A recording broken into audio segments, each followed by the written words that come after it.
Hi, Welcome to our welcome to our show, show, Bridging Bridging Voices. Voices. Hi, my name is Lindsay, and I'm hearing, Hi, my name is Sarah, and I'm deaf. We and we love love Jesus. Jesus. Let's Let's go! go! Yay!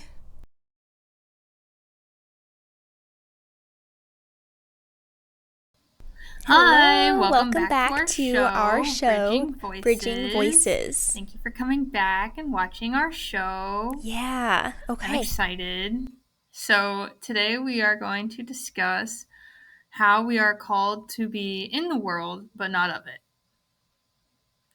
So, Sarah has the key verse for this episode for us.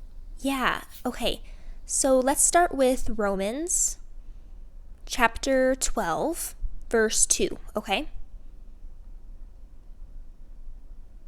Do not conform to the pattern of this world, but be transformed by the renewing of your mind. Then you will be able to test and approve what God's will is, His good, pleasing, and perfect will. So, what does that mean? So, we should not think the same way that other people who don't believe in God think. We should be thinking differently, a different perspective, different worldview, and our beliefs should affect how we behave and speak with people in the world, right? Yeah, you're right, absolutely. And so, I actually have two different verses that are related to this topic to help us understand this better. The first one is from John chapter 15, verses 18 through 20. It says, "If the world hates you, know that it hated me before I hated you. If you were of the world would love you as its own. Yet, because you are not of the world, but I chose you out of the world, therefore the world hates you. Remember the word that I said to you. A servant is not greater a servant is not greater than his master. If they persecuted me, they will persecute you." And so, again, we are not to be surprised or frazzled by persecution. We should accept it when it comes and be ready for that. Ready to conform to Christ more, to grow more in our relationship with Him during that time.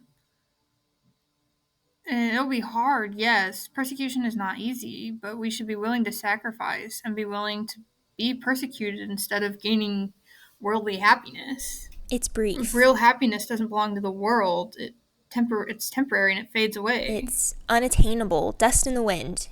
You can't hold it. Right, but with Jesus, his joy is everlasting.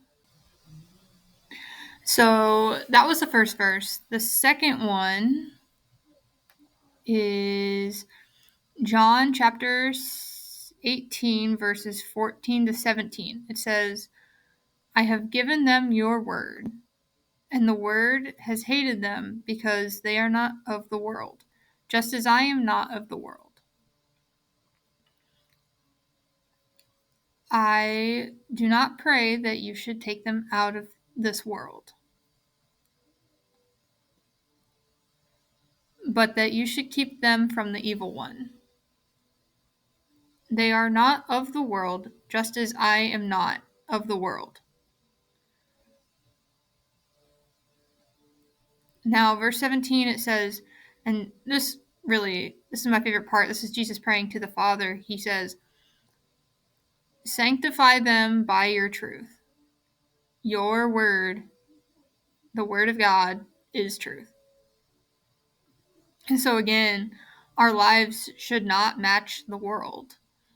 If you tell the gospel to someone and they say, like, you're really a Christian? Like, seriously, I don't believe you. Like, that's a problem. And we should not match the tendencies of this world. We should conform to God and his tendencies. Again, as we have been discussing this for a while, it's the act of reflecting God's character and who he is. We are to reflect that so other people look at us and see Jesus. Yeah. Even though sometimes it feels scary to be possibly opening the door for being mocked for our faith, we have to. We are called to go out into the world and speak the truth so that more people can be saved. And God gives us strength, and he calls us to be bold in our testimony, to share our faith. Why? Because we believe.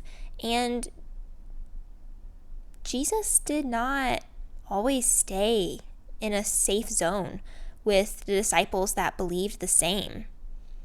He went out and he recruited sinners and ate with them and discussed with them, because it's not the quote unquote healthy believers that need the doctor, Jesus and God. It's more the people who have not yet believed. They need to hear the gospel. They need the word of God the most. So we are called to be bold and go out and share. But at the same time, be careful. You don't want to let other people's worldviews and habits to influence you in a bad way. There's a lot of proverbs about that. I'm only going to pick one to share with you. So Proverbs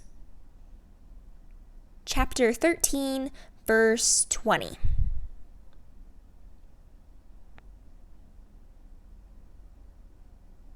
Okay, so Proverbs 13, verse 20, okay? Walk with the wise and become wise.